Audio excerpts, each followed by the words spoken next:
Tell me how you're doing. I'm doing good. Just taking it a day at a time. Just trying to kind of be with the new normal. Eating a lot of soup right now, and mostly blended soup, so it's been a lot. Going from eating burgers and whatever else, and so it's been an adjustment. But each day gets a little better and easier, and then I feel better as each day goes on. Like I feel like I can do a little more, so I'm pretty in good spirits about that each day I get a little more mobility and talking becomes a little easier each day. So yeah, overall I'm doing really well. What are the extent of your injuries? We heard you got shot in the face, Yeah. and like you said, It sounded like it was mostly like superficial. It did compromise my sinus and then the palate for like eating, but it sounded like it wasn't like a very serious injury to my palate. So hopefully in the next month or so, my palate will all be cleared up, which will help eating, and I can eat more solid food again. And then the sinus, it's kind of sounds like it's just a waiting game right now, and just hoping that the doctors are hoping that it heals like they plan to. Everything feels like it's working okay. Like my nose runs like I feel like it should. So hopefully that everything healed up like it's supposed to. And the hand injury, I lost part of my left ring and middle finger. They saved a lot more than even what my family expected. So I'm thankful that they did what they did. But it sounded like if they tried to save my fingers, it would have caused like substantial nerve damage. That'd be essentially in the pain for the rest of my life. And I wouldn't have wanted that. I mean, I was down and under, so I didn't make that call. But I'm glad that choice was made, because I didn't want to be like, holding out on like Tylenol for the rest of my life just to function. Because there's a lot of people missing parts of their fingers that, life is normal eventually once they get the feeling back. So I would just rather be comfortable for the rest of my life. there's prosthetics, the amazing, science out there that's being done for that. So hopefully that can. But you have the partial finger losses on 2 fingers, is that? Yep, okay. On my middle and ring finger, and they brought up like prosthetics. It just depends if the insurance would cover it or not. So that would be something down the road. I feel like I'm young enough where I get used to it quick enough, and then hopefully I won't need them, and I'll just be comfortable with kind of the new normal. Just focus on healing right now. So Essentially, yeah. was that like a defensive wound, or was it a separate shot that hit your fingers? The hand wound was a defensive wound when I realized what was happening, and then just to shield myself, and then as I drove away, I ducked down and to the right to try to protect my face, which I believe succeeded, because it sounded like most of the rounds were more, instead of direct impact, more like glancing shots.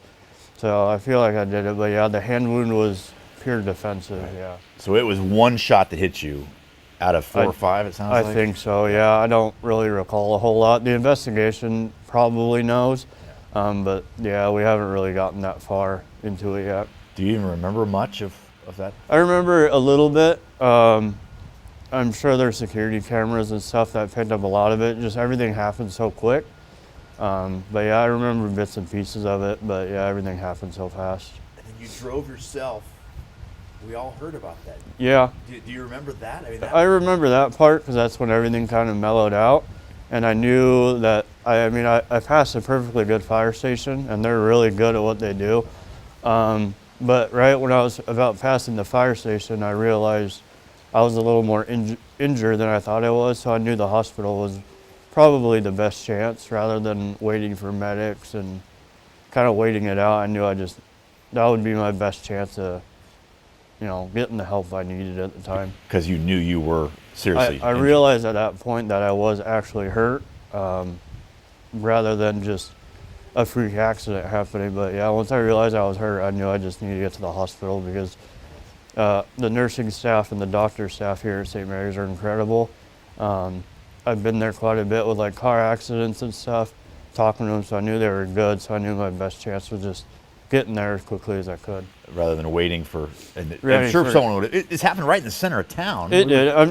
I'm sure there was people on the phone But yeah, I just didn't want to take that chance in waiting, and just getting the help I needed as quickly as I could. And you know, as a first responder, every second counts. Yeah. And Yep. luckily, what has this been like for you? As you mentioned, you're a young guy, you're an active guy, you've served your country, you've served your state, and now you're healing. I mean, what has this been like this month? It's been a very hectic month. I've never even spent the night in a hospital, so that was a whole. I mean, nothing against the hospital staff; they're great, but trying to get some decent sleep is very hard. So I've never been so tired in my life. Sleeping 2 to 3 hours a night, maybe. Yeah, it's just been a lot. My fiance and I usually just kind of under the radar, just kind of do about our thing each day, go to work, and she goes to school. So getting all this attention and visitors and stuff, it's been a little overwhelming. It's starting to mellow out. Kind of thankfully that we can kind of get back to a routine that we like and just kind of get back to the life we used to. But yeah, it's been really overwhelming the last month. Talk about the future and healing. Yeah. Do you think you'll be able to get back into that line of work? I think so. It'll take time, especially with my hand, especially trying to manipulate the duty belt, especially because my left hand will be used as like reloading my firearm or even accessing my hand, like a side of my handcuffs and other tools and even my radio occasionally. So getting that feeling back so I know how to manipulate all that stuff, I think will be the hard part. But I'm not worried that I wouldn't be able to go back to work. It'd just be more of a when, and depending how good my hand gets on, because the biggest thing, I just want to be safe when I get back to work. So I don't want to rush it or anything like that. If my hand's not ready to go back to work, I'm not going to push it, but it'll be more of a when I go back to work, not an if. I think a lot of people would say, he had a close call, he almost died, he got shot in the face. Why would he want to go back to that line of work? Yeah, I'm sure a lot of family, I know my fiance probably thinks that. I mean, really, a lot of it is I don't have many other skills. I know how to be a law enforcement, and I wouldn't do well in the bank. I'm not good at math, and there's a lot of other jobs where I thought about in the hospital, like, what could I do if I couldn't go back to work? And I don't have any training, any skills to do anything else. It's what you want to do. It's what It's what I know how to do. It's what I've loved doing the last 5 years, and once I get back, I'll continue to do at least my 25 years and beyond, hopefully. And you've served your country before that in the National Guard, and that's another dangerous line of work. Yeah. You like that. You seek that. A lot of folks, don't want to be on that front line. I don't know if it's more like I wouldn't consider myself really a thrill seeker, but it feels good doing that kind of stuff, especially with the National Guard, because we do a lot with the community. Unfortunately, it's usually for not a very good time, like COVID or wildfires, but it's enjoyable for me to be able to like help out. So yeah, it's not really that I'm seeking the thrill. I mean, I'm a pretty laid back guy, and like bungee jumping and stuff, that's really not me. But yeah, it's more just like helping, and yeah, when people are in need, it's always enjoyable knowing that you're contributing to make their life a little better. And a lot of folks, don't have that Yeah. gumption, don't have that feeling, and we need more people like you who are out here to help. And thankfully, you're okay. You're walking Yep. around, and you're still a little banged up, but Yep. you're getting better every day. Yep, slowly. I know we got a whole investigation going on. I don't want to go too much into that, but this sounds like it was just out of nowhere. This guy comes up and starts shooting at your car. That's all I really know. I'm sure there's some sort of backstory that the investigators have learned through their times. I mean, the team out of Kennewick or Tri-Cities is really good. I've heard good things about them, so I'm sure they know a lot more than what I really know. I haven't really thought about it a whole lot. Just focus on myself right now, and I know that time will come when if the trial starts or the investigation doesn't get completed, I'm sure I'll get filled in. But yeah, just right now, they're kind of leaving me just to rest right now and letting them do their thing. And you're fine with that. I'm very good with that. I know they're good at what they do, so I know they're probably doing 100%, if even probably beyond of what they should do. And I know when that time comes, I'll probably get filled in on the whole scope of things on what happened. But yeah, just right now, they just told me just rest and we'll fill you in when we're done. You're focused on the healing and getting better. Yep, and that's getting what back they to work. wanted me to worry about too. They said, don't think about it. We're just thankful you're around and we'll handle this part of it. And when we're done and we know the whole story, what happened, we'll sit down and talk with you. So it'll be a little further down the road when I'll know the full scope of things. And even further down the road, maybe you'll be back on the road patrolling our highways. Yep, hopefully. It's what you do, right? Yep, that's what I do. Yep. And despite this close call, and I'm sure you've had those thoughts about, well, had his hand been this way and had my face been, yeah. I guess you can't go there. You can't think about what might have happened. No, I did think about it, but I try not to let it overwhelm me. It's just law enforcement can happen to any one of us. It happens every day or close to every day. It's just something, we know the risk when we sign up essentially to go to work. I try not to let it overwhelm me when I go work to work, but there is risk. Anything can happen, and unfortunately it did, but it's a very rare thing to happen. But yeah, it's just part of the risk that law enforcement take, and we know it in the back of our mind that things could go sideways one day, but you can't let it overwhelm your thoughts. You just got to go to work and try to help others. And even though it did happen, you're not scared to return. No, I'm sure the first couple of days will be a little timid, especially when I pull that first car over. It'll be a little shocking, it'll be a little nerve-wracking, but with anything, just the healing process, it'll come with time.